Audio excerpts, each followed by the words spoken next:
Rams wide receiver Cooper Kupp used a word you almost never hear when he talks about an organization. That's coming up next on Locked On Rams. You are Locked On Rams, your daily Los Angeles Rams podcast. Part of the Locked On Podcast Network, your team every day.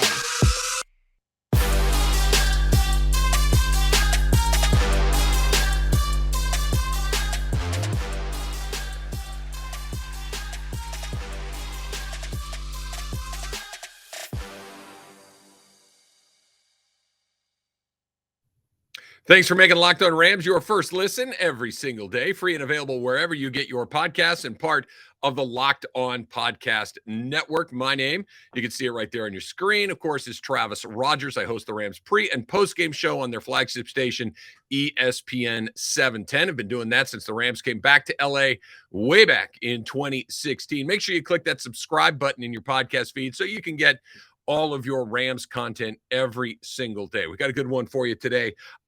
Ripples on the pond, right? You hear it all the time. The butterfly effect, chaos theory, whatever it is. One person does something and then everything down the line is a little bit different because of that.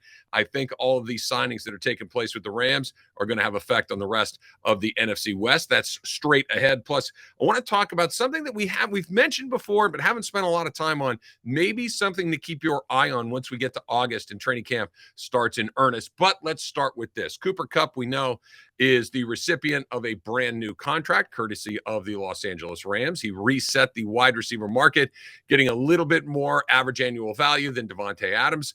And look, Tyreek Hill. And he's worth it, right? He's the Triple Crown winner, most yards, most touchdowns, most receptions. He's the Super Bowl MVP. He and Matthew Stafford have this unbelievable rapport, et cetera, et cetera, et cetera. And you knew it was going to happen, that when he had that year and the Rams had the season that they had and the connection that he has with Stafford and just knowing the Rams history and knowing Cooper Kupp's kind of personality, you knew that those two things were probably going to line up pretty well and they would get a deal done. And they did. But I thought this was particularly interesting. Cooper Kupp was talking about his deal and the fact that it came together as, quietly, I guess, or as easily as it did. And what he told ESPN was all the stuff on the business side, we can trust the organization to be in a place that's going to take care of you. He went on to say they're going to be able to step in. There's going to be respect there and understand that the stuff that's going to work itself out. So we've got a lot of guys who might take the right approach mentally to be the best version of themselves first and let the business side of things kind of work themselves out. Okay, when was the last time that you heard an NFL player say that they trusted the team to do the right thing? I've been covering sports. I've been a talk radio host and a producer and a podcaster, all of these different things for going on 30 years. I could probably count on one hand, even if I were missing a few fingers, the amount of times I've heard a player say, we trust the team to do the right thing. And I think he's spot on. And I think he's exactly right in the sense that this is something that the Rams pride themselves on. This is something that they have been actively engaged in from the time that they've gotten here. And not that they don't make tough decisions, not that they don't let guys go, not that, look, Robert Woods is in Tennessee. Robert Woods is one of the more popular Rams players since they've come back to LA. And they made a tough business decision that, you know what, we're going to go get Allen Robinson. We're a little bit deep at the wide receiver position. We can't pay everybody. Robert Woods, unfortunately, is the odd man out. He's got to go. That's not being, lacking trust. That's making a football decision. Aaron Donald, I truly believe, knew that the Rams were going to get to where he wanted to go. Cooper Kupp knew where he wanted to be. He got there. Matthew Stafford, same thing. Jared Goff, back when they extended him, he was up next, and it was one of these, I think we're going to get, and they did. Now they make a football decision later on and they move on, but that's different. These guys talk to each other. They talk to guys on other teams. Agents understand these things. Agents understand, okay, this is a much easier place to get a fair deal done than it is over here. Now, they're not going to pay a premium just because they're in a good mood, but they are willing to do what they need to do to make sure that the players that they need to keep are happy and get the deal done, that there's trust. You don't think that when Aaron Donald is working out with guys from other team or his agency or any of these guys, hey, Aaron Donald got that deal. Was it actually no? It kind of went the way that we thought it would, and they were reasonable in their negotiations, and they were upfront, and they were honest, and they were fair. That bleep matters. It absolutely matters if you can look across that table at one of your players and Cooper Kupp is saying, "Hey, look, I want a new deal," and they say, "Okay, we're going to go to work on that." And it's not this, oh, they're going to lowball me. They're going to try to stick it to me. They're going to come in here. They're going to immediately start to look to trade me or any of these things. It's no, they're going to work on it earnestly and fairly and honestly and try to find a way that everybody is satisfied. What more could you ask for, really? What more would you want from somebody that is negotiating a deal on your behalf? Just transparency, honesty, that fairness, that a player is saying that this isn't coming from a coach or a general manager, a team president. So, we try to be fair and honest, and everybody says that. But how many times do you hear a player say, they treated me fairly. They were honest. We can trust the organization to do the right thing. The ripples of that are almost impossible to calculate because all it takes is one guy to say, hey, they shot me straight. When somebody comes to them and says, hey, thinking about coming over here, what do you think about that? And the answer is, yeah, we're pretty good. And yeah, they're going to give you a good deal. They're going to be fair. They're going to be honest. They're going to find a way to get done what needs to get done. You don't think that matters? It absolutely matters. What also matters is whether or not Matthew Stafford is going to be able to throw by the time we get to training camp. That is coming up next. But not before we talk about our friends at BetOnline. BetOnline.net is your number one source for all your betting stats and sports information. You can find all the latest sports development, news, and odds, including this year's basketball that's going on right now. Of course, you got a few more games left there. If you're still interested, you got the NHL, you've got the Stanley Cup that's right around the corner, and of course, all your MMA, UFC, and Major League Baseball. Maybe that Angel thing that I gave you a couple of weeks ago, maybe a little premature, right? BetOnline is your continued source for all your sports wagering information, including live betting, esports, and more. Head to the website today or use your mobile device to learn more about the trends and action. BetOnline, where the game starts.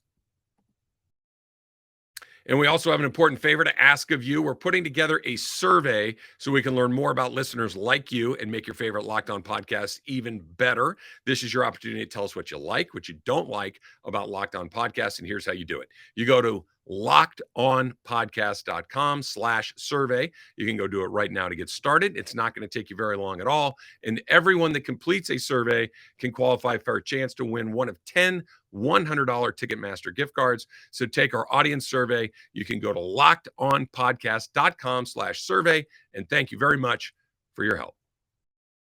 Okay, so the OTAs are underway. We know that we're still a little bit away from the start of official training camp, and the Rams have been very cautious about how they've been using Matthew Stafford. Matthew Stafford's elbow, of course, has been bothering him a little bit, and they decided to have him not throw during OTAs, more out of precaution than anything else. And he says that he fully expects to be ready by the start of real training camp. But offensive coordinator Liam Coen thinks that there's a little bit of, added value here, a little bit of a hidden bonus, talking about some of the backup quarterbacks that they have and that they may be able to get a little bit of work. It's actually, this is Liam Coen talking. It's actually been pretty cool to see those other guys get some reps. Wolford, Perkins, Coen said, obviously, I'm excited to watch Matthew throw the football, but it's been really good to kind of get to know him a little bit on the side when he isn't taking those reps. I've been able to see the kind of things through his lens on the back end and be able to see how he sees things and talk through some concepts. It's been a great opportunity to be able to see John and Bryce be able to get that work in that was really valuable for those guys to take a ton of reps, because in season, you just don't get a lot of work with that first and second unit.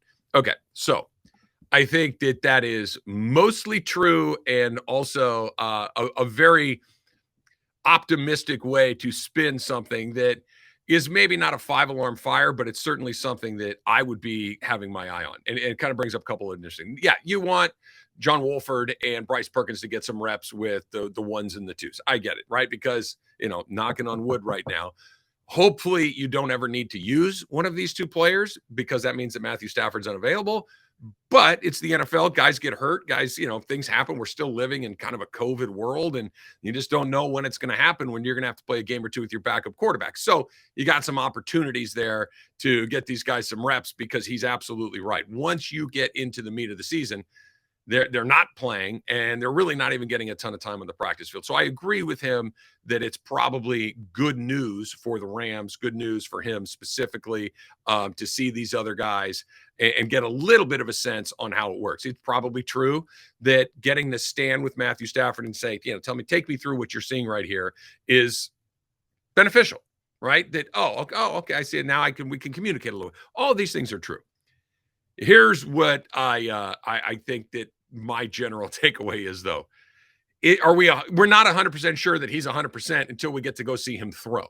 And until you see him throw, until you see him try to fit that ball in there against somebody trying to really defend against such a thing, I don't know. Liam Coen doesn't know.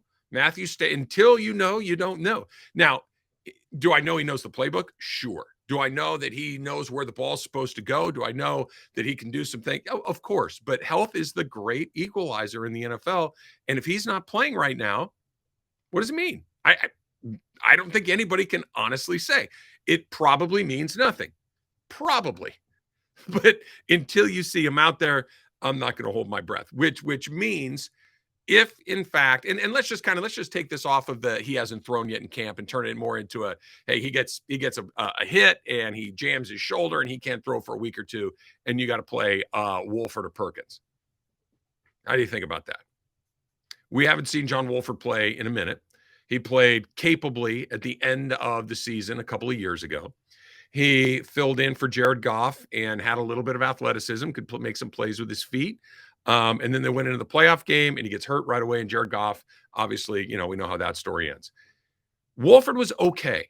It was almost the perfect amount of time because you didn't get to see enough of it to say, I don't know. And you didn't get to see enough of it to say, yeah, that looks great. You're still kind of trying to figure it out. Now, if the reports are true that Sean McVay really wanted to use Wolford moving forward, regardless of injury status, then I think that speaks to Wolford's ability. If Sean McVay likes it, I love it, right? That's the old line. You like it, I love it. If McVay's saying that's good for me, that's really good for me. That being said, how much can you really know until there's Bosa on the other side? Okay, here's J.J. Watt on the other side, and you got to go make some plays with these guys chasing you around. Who knows?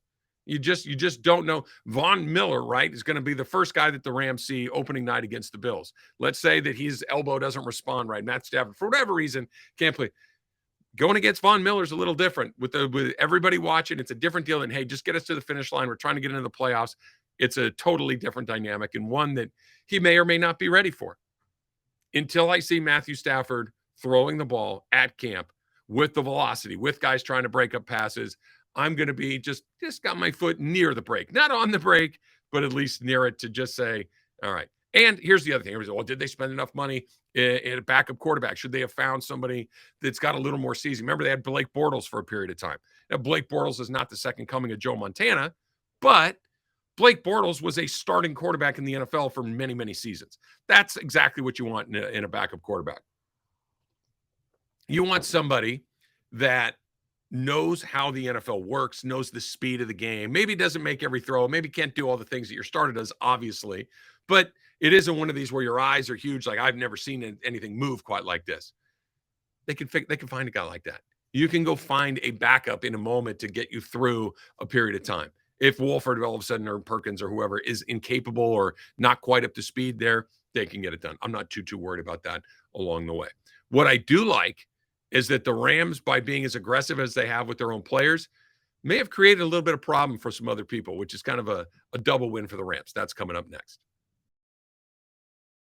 Okay, so chaos theory, the butterfly effect, however you want to describe it, that something happens over here on your left side that you decide, and then it has these unintended consequences that end up impacting something very far away that you either did or did not anticipate, but you can't quite predict how it's going to go. I think we're getting a little bit of that with the Rams and with the 49ers, because think about what's going on here. The Rams in the last couple of days have signed two of their more important players, Cooper Kupp and Aaron Donald, to ginormous deals.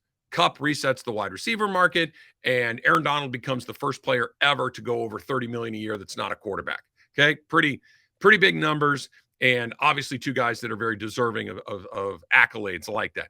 Think about who the 49ers are in the midst of negotiations with.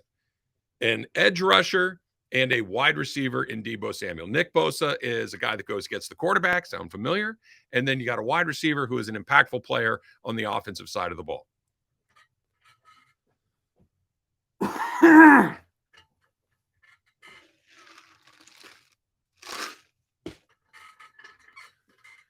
Do you think that maybe Deebo Samuel's team might go into the 49ers and say, well, Cooper Kupp got this, so we got to get our guy at least this much? Of course. Why wouldn't you? If you're the agent and you don't do that, you're not doing your job. Same exact conversation for Nick Bosa. Look, and he's really good.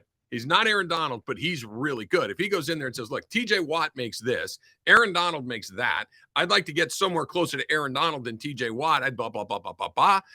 It's an interesting position to negotiate from. And it's funny, Les Snead was on with Rich Eisen, and he said something pretty interesting. Deep in the bowels, we're definitely competitive, and we like to bruise the enemy as much as possible.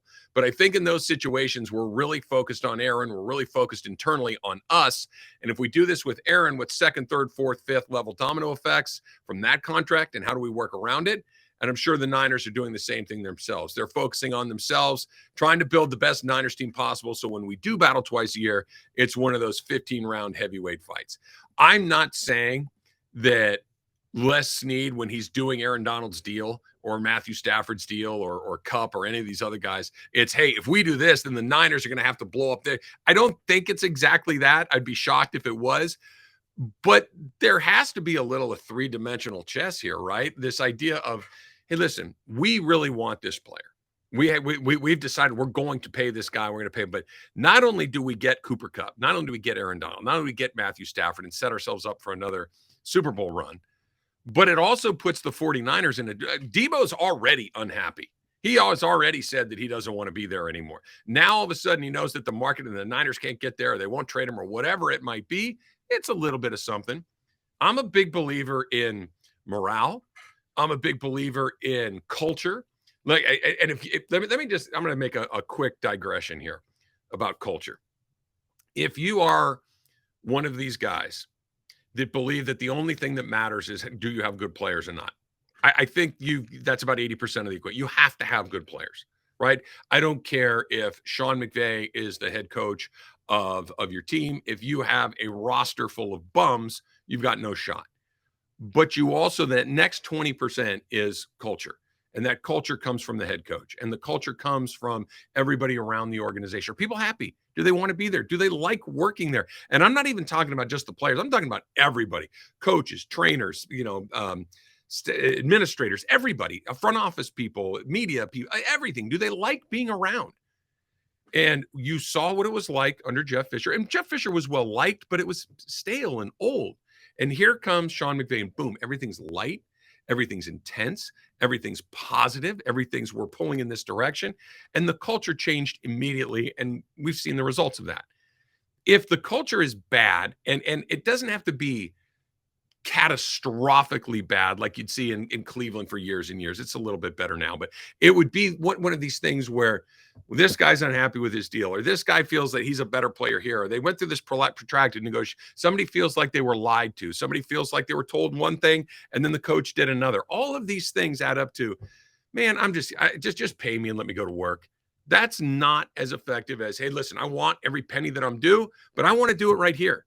I want to play right here. I want to do my thing right here. And that's what the Rams have created that I don't think any other team in their division really has going. I think the Seahawks had it going for a while, but remember that whole thing that Russell Wilson got special treatment. Pete Carroll would never call him out. Now you've got some rumblings in San Francisco. Kyler Murray is displeased with his option and contract option.